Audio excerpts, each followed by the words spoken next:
Hi there, everybody. I'm Destin, and joining me today is Paul Tassi, as always. Thank you for joining me, Paul. What are we talking about today?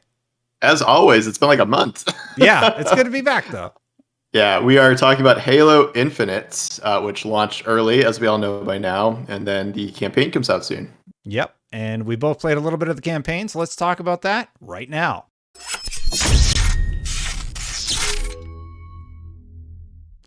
So I think we're going to break this up into two segments. We're going to talk about the campaign intro section, the first 3 or 4 missions that a few press had the opportunity to play, and largely we'll talk about multiplayer, where multiplayer is at now that it's been out for a few weeks. So starting with the campaign, I have to say that the gameplay is incredibly enjoyable. I had a blast playing through those first missions, even on playing on the hardest difficulty, legendary. It offers a challenge, but you're still able to pull off some really cool looking things at any difficulty of the game. I love using the grapple shot. The grapple shot makes the whole game, right? Oh yeah, for sure. You get very addicted to that very quickly, and it easily could have been a gimmick, but I think it's one of the best new assets for the game for sure. Yeah, I use it for traversal. I use it to pick up weapons. I use it to pick up barrels and throw them at enemies. And Yeah, that seems like a gimmick, and yet it is very useful to throw barrels. Like barrels are so good. yeah, especially when somebody's like got a shield on or something, you just throw a Mhm. barrel at them that usually takes it out, and then you can land your headshots and nail them. But yeah, so there's the open world system, there's the boss fight system, and then there's just overall, I guess, just sort of doing whatever you want. Is there anything jumping out to you early on that you're not really loving, or for the most part, is it like gameplay wise, it's great, right? How do you feel about boss fights though? Uh, which boss fight was in these first 4 missions It's again? the big Do brute, you and then remember? and then it's the elite. Oh, okay. Yeah. Those are interesting. So I wasn't playing on Legendary, so it was probably a little bit easier for me. But they're a little spongy, except I think you can be pretty creative with it, and it gives you kind of the tools you need, uh, kind of exactly to succeed within that boss fight. I imagine later on that maybe you'll be just combining all the tools instead of like, okay, you got the like invisibility detection thing. Mm-hmm. Like now this is going to help you in this exact thing.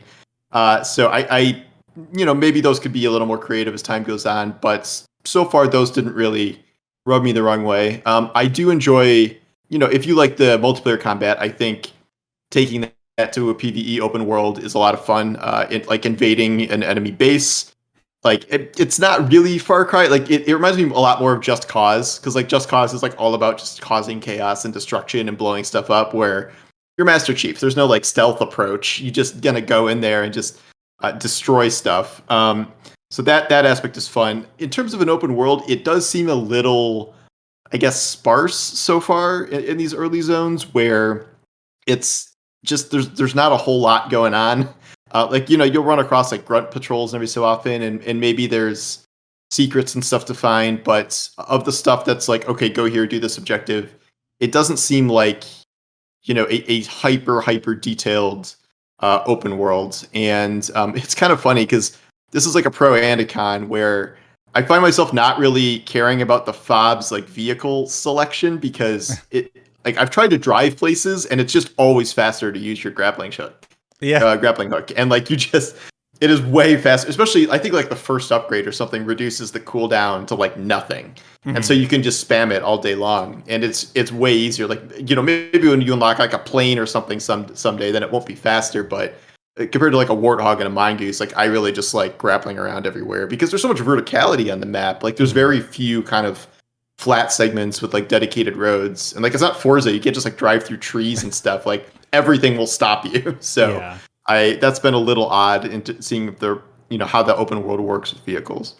I think later on, once you unlock, like we've seen the Wasp and stuff, so maybe Yeah. you can get the Wasp, and that would actually be a usable vehicle to get from point A to point B. Anything airborne, but the ground stuff, yeah, I never really liked the ground stuff. And the grapple shot is so fun to use, Yeah. especially when you get good with it and you're grappling off like the very top of trees, and you're basically Spider-Manning through the whole level, through the whole area to the next spot. That is really fun, and I used it constantly during boss fights just to evade bosses. You grapple to the ceiling, you grapple to the edge, and you kind of whip your character around. It was a lot of fun, and you probably played on controller. I actually plugged the keyboard and mouse into the Xbox, and you can Oh, really? play on your Xbox with keyboard and mouse if you choose to, which was really really great. But we can't dive in too much. We played the first few missions, and game will be out soon enough, so we'll be able to talk more about the campaign. My biggest Hmm. complaint, though, about this early area is probably, I mean, gameplay is top notch. It's incredibly fun, but I think a lot of people are going to give it a hard time because graphically, it's not like going to blow your mind, but I don't think that negatively impacts the overall experience of what I've played this far. So, yeah, I mean, I think that's the only thing that it's going to get docked for, but I I think think it's it fine. Like, gameplay more Halo's than never makes up been for it. that series, though. You know what I mean? Mm. I think one weird thing about this map is like, in all these big sprawling open world games, you go to the top of a mountain and it's like this beautiful landscape. Yeah, Here, they have this weird thing with like I think it's Forerunner, the Forerunner architecture, where it's all these octagonal yeah, pillars everywhere that like make up the majority of the landscape. So like, and it it almost looks looks glitchy. like an unfinished, yeah, you know what I mean, like, Yeah. but that's like the geometry. So Mhm. I feel like they didn't really do themselves too many favors with the art design using those, but like I also get kind of why they did, maybe. Yeah. The interior locations, though, they look great in my opinion. It's just when you get out into that open world and you are looking off the edge of the ring that has a big hole in it, basically, right? And you're Yeah. kind of like, yeah, that doesn't look great. And I think it will get docked for that, but personally, like I wasn't distracted from the excellent gameplay because I was looking off into the distance. It's just it would have been a nice to have, right? They delayed it a year. They were already where they were. They got hit on for the graphical fidelity or whatever you want to call it of the game, and I think they'll get dinged for that also. To be clear But though, it does just not look like it did in the it horrible looks better. preview. Like, it looks Yeah, a lot better than that, I'd say. yeah. Like, I you And they're bringing gonna this up, honestly, like, Mhm. that wouldn't have really occurred to me. Like, Really. at least not as a negative. Maybe it's not a positive, but for me, it wasn't like a negative necessarily either. I just didn't really notice it. Yeah, well, for me, the interesting thing about graphics is it's a very topical thing that everybody has been discussing lately, but I've always thought gameplay is king.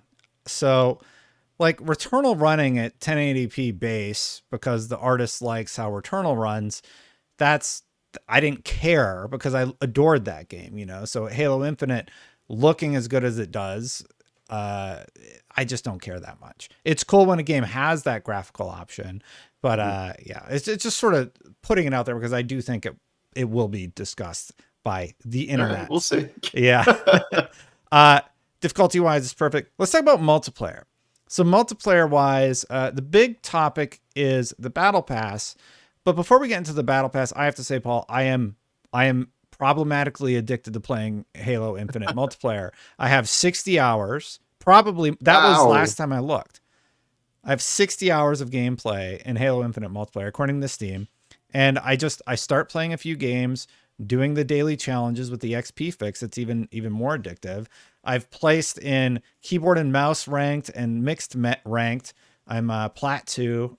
I love Halo Infinite multiplayer. It is so good. How have you been enjoying I also enjoy it. I have not gone quite that hard. it? Like, you are certainly have a lot more hours in than I do because I'm still splitting time between a bazillion different things. But yes, I am very impressed with the gameplay of it. I was impressed in the early tests, and now that the full thing is here, I continue to really enjoy it. It is certainly, I think, the best feeling Halo multiplayer since 3, in my opinion. I Yeah. think it's better than Reach. And the stuff they have added to it feel like positive additions rather than, again, like gimmicks. I really like the new equipment. Pretty much all of it is useful in some capacity, I think. And then kind of the complaints you hear, like, oh, grenade spam. Like, I mean, how long have we been complaining about grenade spam to some extent in Halo? It's just like comes with the territory at this point. So I think the issues with Halo multiplayer are more just based on maybe some of the maps and then certainly the playlist. I think that's what people are kind of hoping to see evolve or change in the future. But like moment to moment gameplay, like that is clearly where they spent the year polishing, and Oh like that yeah. is so dead on. Like, I have very few actual complaints about that for sure. Yeah, it's really well balanced. Things are really fun. Vehicles aren't overpowered. There's ways to combat everything. I think the more problematic aspects get into crossplay, Crossplay is something that a lot of people have requested be turned off. Now there are hackers running around on the PC side that are negatively impacting console players. And to me, it just feels like, yeah, just if they can do that, definitely add that option or that ability to turn it off. Would you agree with that? Yeah, I would. I wrote about this. I think it was today or a couple days ago. If this airs later, but Yes.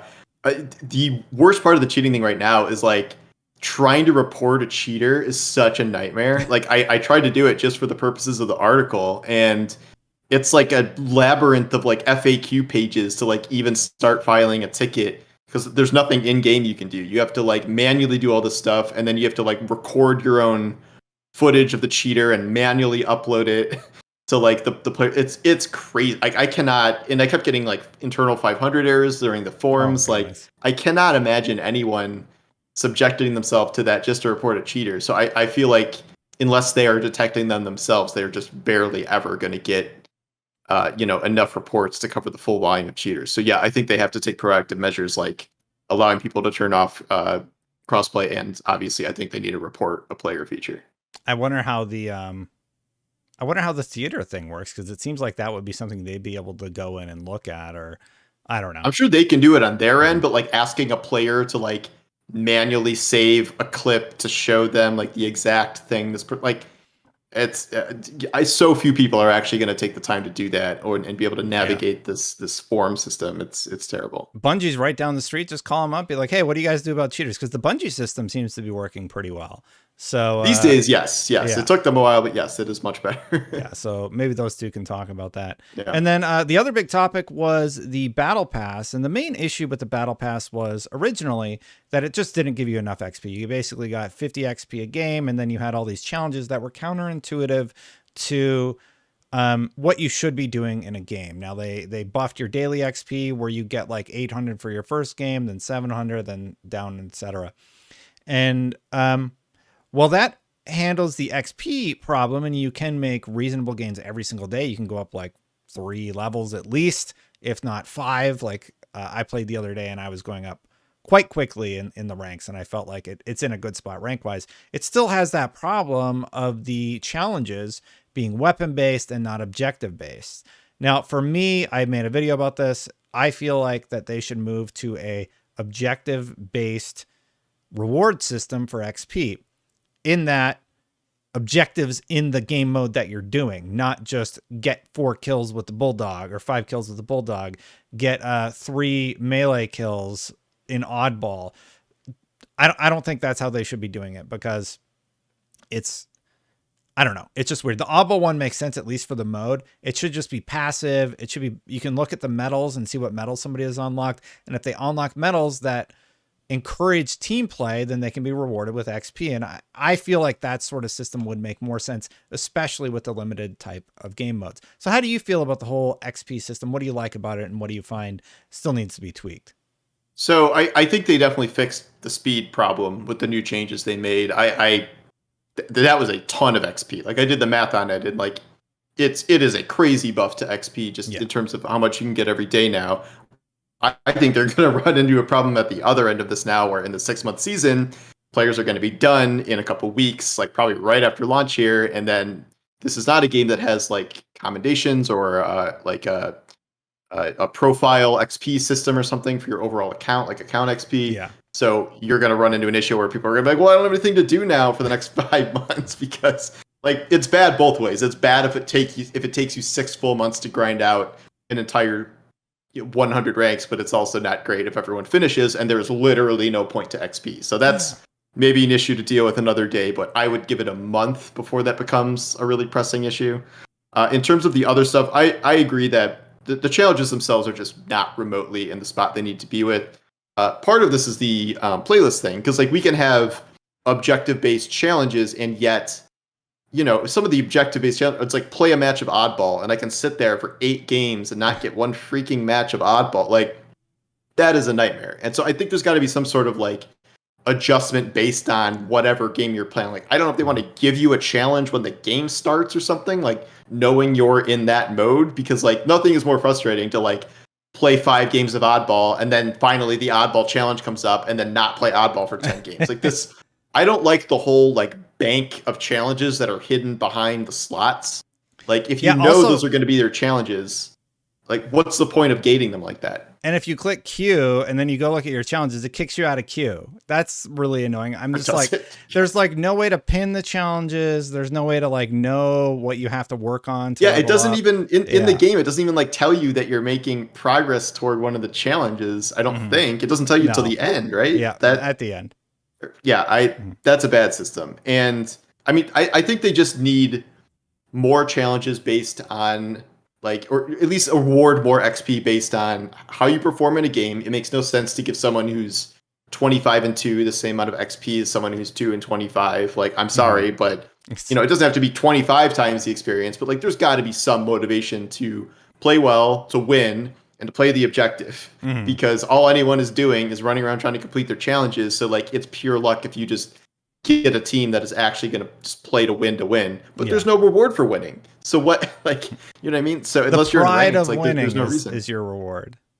Yeah, we don't live in that age anymore. There's no one cares about the satisfaction of winning. You need XP gains from that. There's new code. Everybody just teabag walks if they're working on a challenge, and that's like code Yeah, for, hey, let me get the hammer because I need hammer yeah. Let kills. me do this thing. Yeah, I saw. Yeah, my buddy was doing that to get like an oddball kill or something. Yeah, that It was was pretty Gene. funny. Gene was doing It that. was cheap. Yeah, Yeah, I just saw that. it's I love that exists. Like this is the kind of Halo stuff I like seeing returning. It's just goofy that it's we're doing this because of this challenge system. So I mean I think they've been very reactive. I think they have done these speed XP fixes like ridiculous. It was like 2 weeks and like the speed problem is effectively solved. So I know that they're taking feedback. I just don't really understand how this made it. They had a whole year to like refine the system and how this made it to release when like the problems just seem so obvious. Like I don't really get what they kind of yeah, expected arranging it this way. So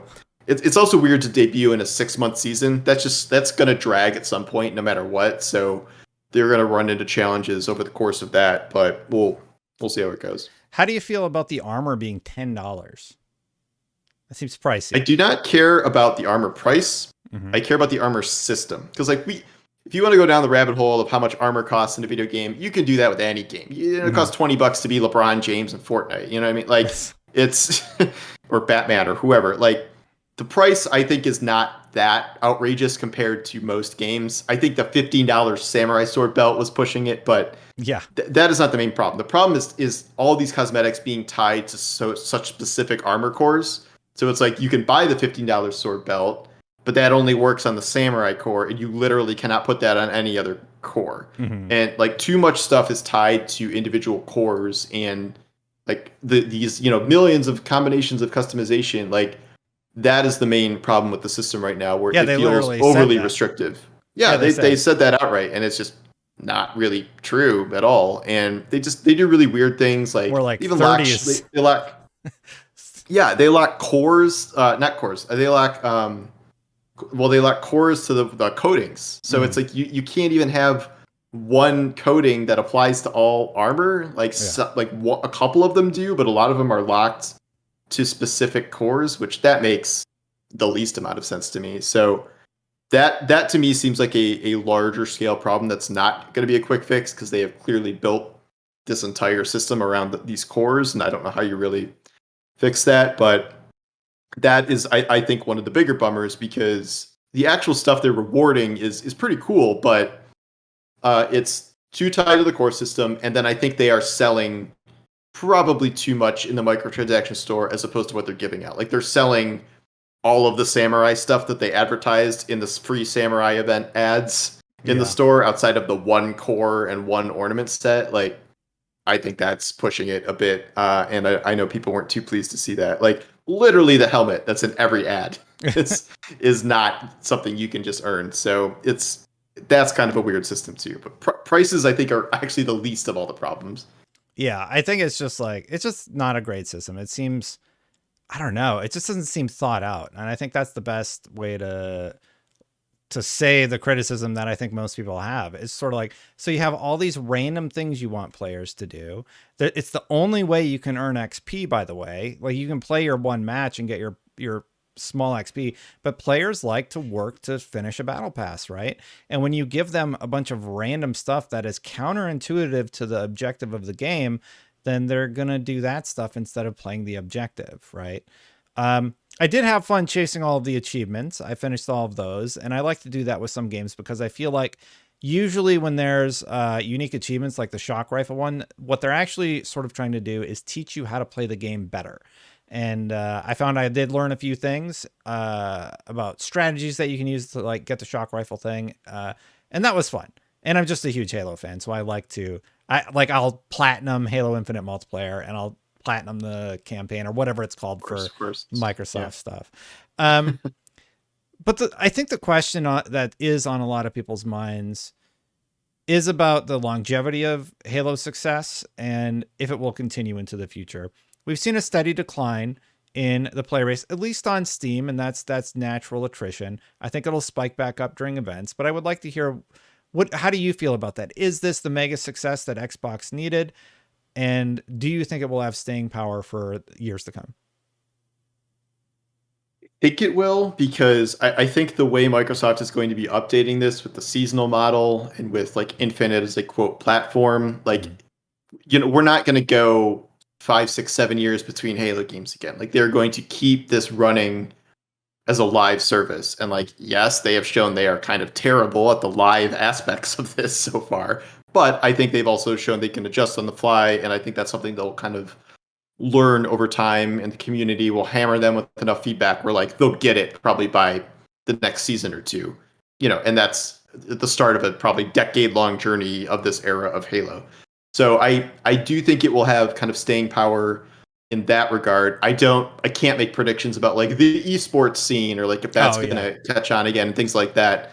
I am very curious to see how they handle the campaign side of things in terms of adding new content to that. Because like we've seen a lot of, I guess, seasonal models for multiplayer games at this point, but I am very curious to see how they're going to add new campaign content over time. Because clearly it's not going to be like, okay, 5 more years until Halo Infinite 2. Like they're going to add stuff to the existing, map or whatever the story that we have now, probably in a much faster pace. I hope so. Probably not every season, but that's another aspect of it I'm going to be watching in addition to what they're doing on the PvP side too. Yeah, I wonder how often they'll do it. Like maybe they'll do it every 6 months or something. Like, do you think it would be that frequent or just one major drop a year? How do you imagine? My guess would be maybe a year, and like maybe the drop is not even like Destiny expansion size. Like I don't know what the capabilities they have are right now, but for producing content that fast, but that to me seems like something they would do. Like if you're getting into like every 2 or 3 years territory, then it almost is just like a new game, or a sequel or something. So I would be surprised if it was that long, but I would also be a little surprised if it was as short as 6 months too. I think to answer my own question, I guess, about the longevity and success of multiplayer, I think it's a huge success. I think it's doing really, really well, and I can't wait to see where it goes from here. A lot of people look at the Steam numbers, but they forget it's on every single Xbox platform. So they have this massive install base, and as a flagship title, you see it everywhere. Like you're on your Xbox dashboard, it's advertised to you. They've been doing a ton of marketing, some really excellent marketing for it.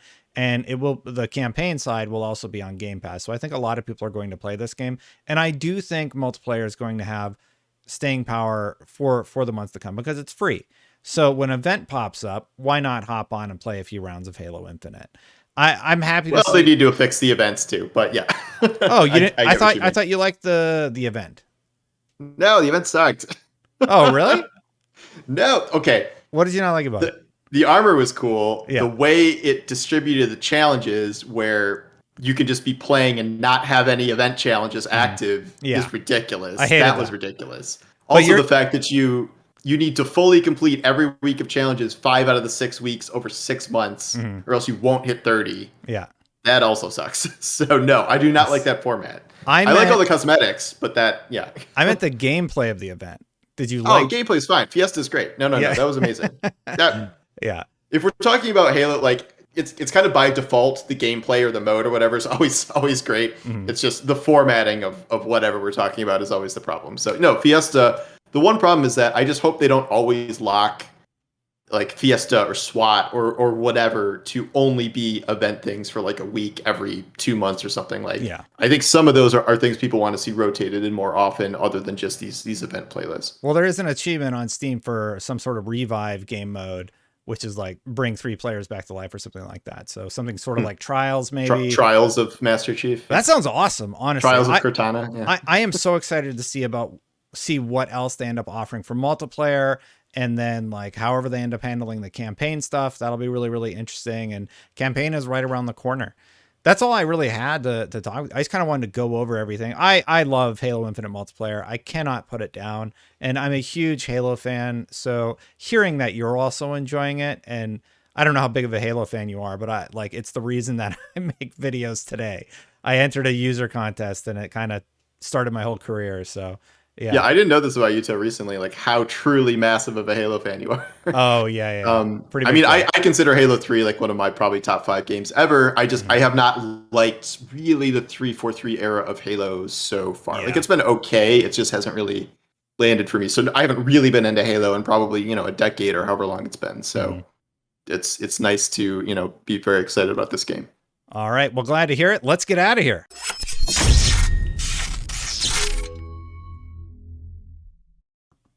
Paul, thank you again for joining me today. It's good to be back. Yeah, Especially definitely. where can people find your stuff?